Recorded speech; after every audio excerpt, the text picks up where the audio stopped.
तो deputy CM Rajendra शुक्ल ने PM Modi को जन्मदिन की हार्दिक बधाई दी है। उन्होंने कहा कि उनके कार्यकाल में भारत लगातार तरक्की कर रहा है और हम जल्द ही तीसरी सबसे बड़ी अर्थव्यवस्था वाला देश बनेंगे। उन्होंने आगे कहा कि पीएम मित्र पार्क की आधारशिला आज रखेंगे और जिससे कि मध्य प्रदेश का तेजी से विकास होगा, किसान और युवाओं को खास तौर पर फायदा मिलेगा।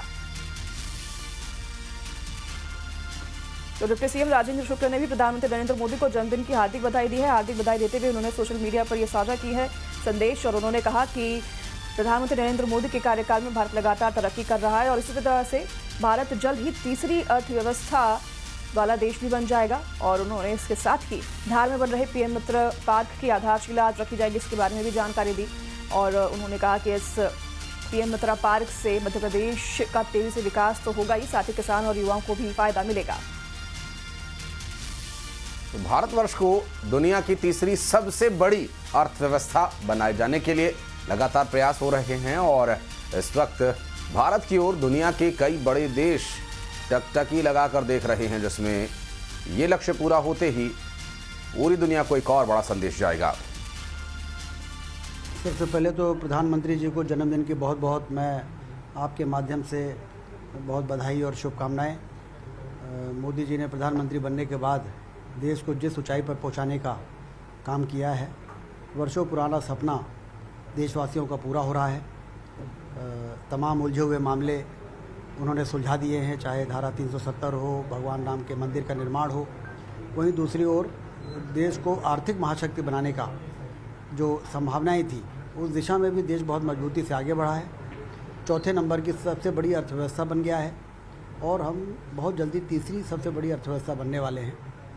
विकसित भारत का सपना लेके 2047 में के लिए जो आधारशिलाएँ मोदी जी ने रख दी हैं, वो आने वाली पीढ़ी के लिए वरदान साबित होगी। इसलिए उनको जन्मदिन पर पूरा देश उत्साह से भरा हुआ है। उनको बधाई दे रहा है, उनको शुभकामनाएं दे रहा है, उनको शतायु होने की ईश्वर से प्रार्थना कर रहा है। और मध्य प्रदेश के लिए तो बड़ा सौभाग्य है कि जन्मदिन के दिन वो मध्य प्रदेश के धार जिले में पधार रहे हैं। और आमतौर पे जन्मदिन में लोग गिफ्ट लेते हैं, लेकिन वो तो बहुत बड़ा गिफ्ट देने। और उधर मंत्री चैतन्य कश्यप ने भी प्रधानमंत्री नरेंद्र मोदी को बधाई दी। मंत्री कश्यप ने प्रधानमंत्री मोदी की तारीफ भी की है। भाग्यशाली दिन है। इस दिन देश के प्रधानमंत्री नरेंद्र मोदी मध्य प्रदेश में आ रहे हैं और उनके जन्म दिवस के ऊपर सेवा पखवाड़े का शुभारंभ किया जा रहा है। और मेगा मित्र पार्क जो बदनावर के पास में भेसला में स्वरूप ले रहा है, उसका भूमि पूजन भी वो करेंगे। यह अपने आप में अनूठी व अनुपम योजना है, जिसमें टेक्सटाइल सेक्टर की इंडस्ट्रियाँ लगेगी। टेक्सटाइल सेक्टर की इंडस्ट्री से हमारे मालवा निमाड़ का परंपरागत जो कपास का कार्य था, कपास की फसल में बढ़ोतरी होगी, इससे किसानों को लाभ होगा। डिप्टी सीएम अरुण साव ने भी प्रधानमंत्री नरेंद्र मोदी को जन्मदिन को लेकर अपने अनुभव साझा किए हैं। उन्होंने कहा कि बिलासपुर में परिवर्तन यात्रा के समापन समारोह के दौरान हेलीपैड पर मैंने आदरणीय प्रधानमंत्री नरेंद्र मोदी जी का स्वागत किया और उस क्षण उन्होंने मेरी पीठ थपथपाई और मुस्कुराते हुए जो कहा, वो मेरे मन की बात थी। उन्होंने आगे कहा कि ऐसा लगा कि प्रधानमंत्री ने उनके मन की बात पढ़ ली।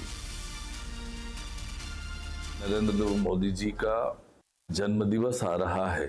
2019 से सांसद के रूप में काम करने का अवसर मिला। अनेक अवसरों पर मिलने का, उनकी बात सुनने का प्रत्यक्ष रूप से अवसर मिला। उनकी एक एक बातें अत्यंत प्रेरणादायी होती है और हर छोटी बातों पर उनकी नज़र रहती है। एक एक कार्यकर्ता की चिंता करना, छोटी छोटी बातों पर ध्यान देना, ये उनकी विशेषता है। परिवर्तन यात्रा का समापन सभा बिलासपुर में होना था। हेलीपैड में जब प्रधानमंत्री माननीय नरेंद्र मोदी जी का स्वागत किया मैंने, उन्होंने मेरी पीठ थपथपाई और कहा कि अध्यक्ष जी, आपकी परिवर्तन यात्रा तो बहुत अच्छी रही, पर आपका गला कैसे बैठ गया है। और इसके बाद लगातार जो सभाएं हुई, जब कार्यक्रम हुआ, उसमें मेरी आवाज को लेकर वो कुछ न कुछ बोलते थे लगातार। यानी एक कार्यकर्ता का गला बैठ गया, आवाज दब गई, उस पर भी उनकी नज़र थी और मेरी आवाज़ कैसे ठीक हो रही है इस पर उनकी नज़र थी।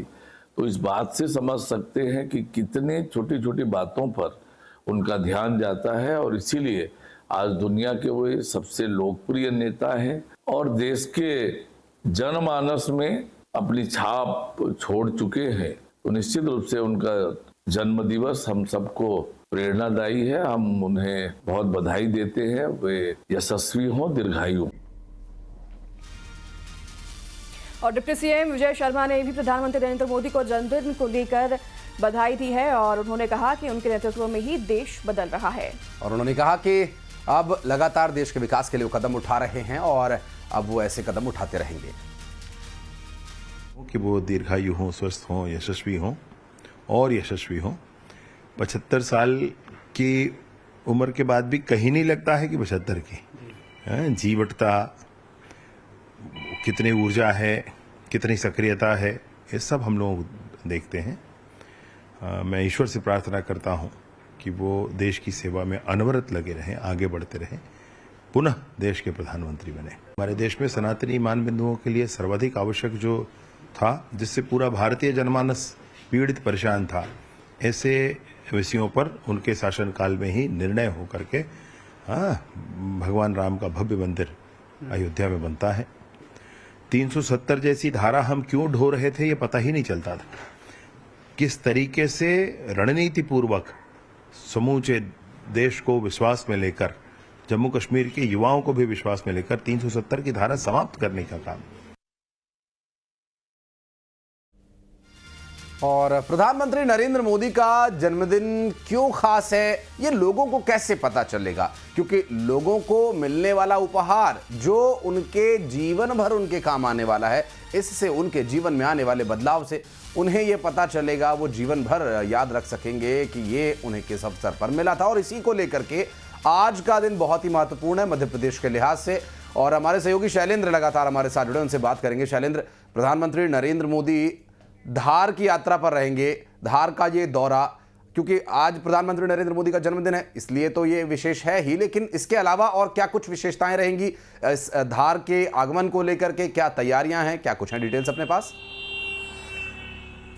देखिए, प्रधानमंत्री नरेंद्र मोदी जन्मदिन के मौके पर दूसरी बार मध्य प्रदेश आ रहे हैं। इसके पहले भी 2 साल पहले मध्य प्रदेश की धरती पर आए थे और भारत को चीते की सौगात देके गए थे मध्य प्रदेश को। और आज जब वो मध्य प्रदेश पहुंच रहे हैं तो धार के बदनावर के एक छोटे से गांव में देश के सबसे बड़े टेक्सटाइल पार्क यानी पीएम मित्रा पार्क का वो आधारशिला रखने वाली 21,000 हेक्टेयर में फैला ये पार्क जो है वो कहीं ना कहीं मध्य प्रदेश के कपास किसानों के लिए एक बड़ी सौगात होगा। देखिए, एक समय मध्य प्रदेश टेक्सटाइल का हब हुआ करता था, लेकिन धीरे धीरे करके मध्य प्रदेश में टेक्सटाइल मिल बंद हो गई और कपास जो किसान है वो काफी परेशान रह रहे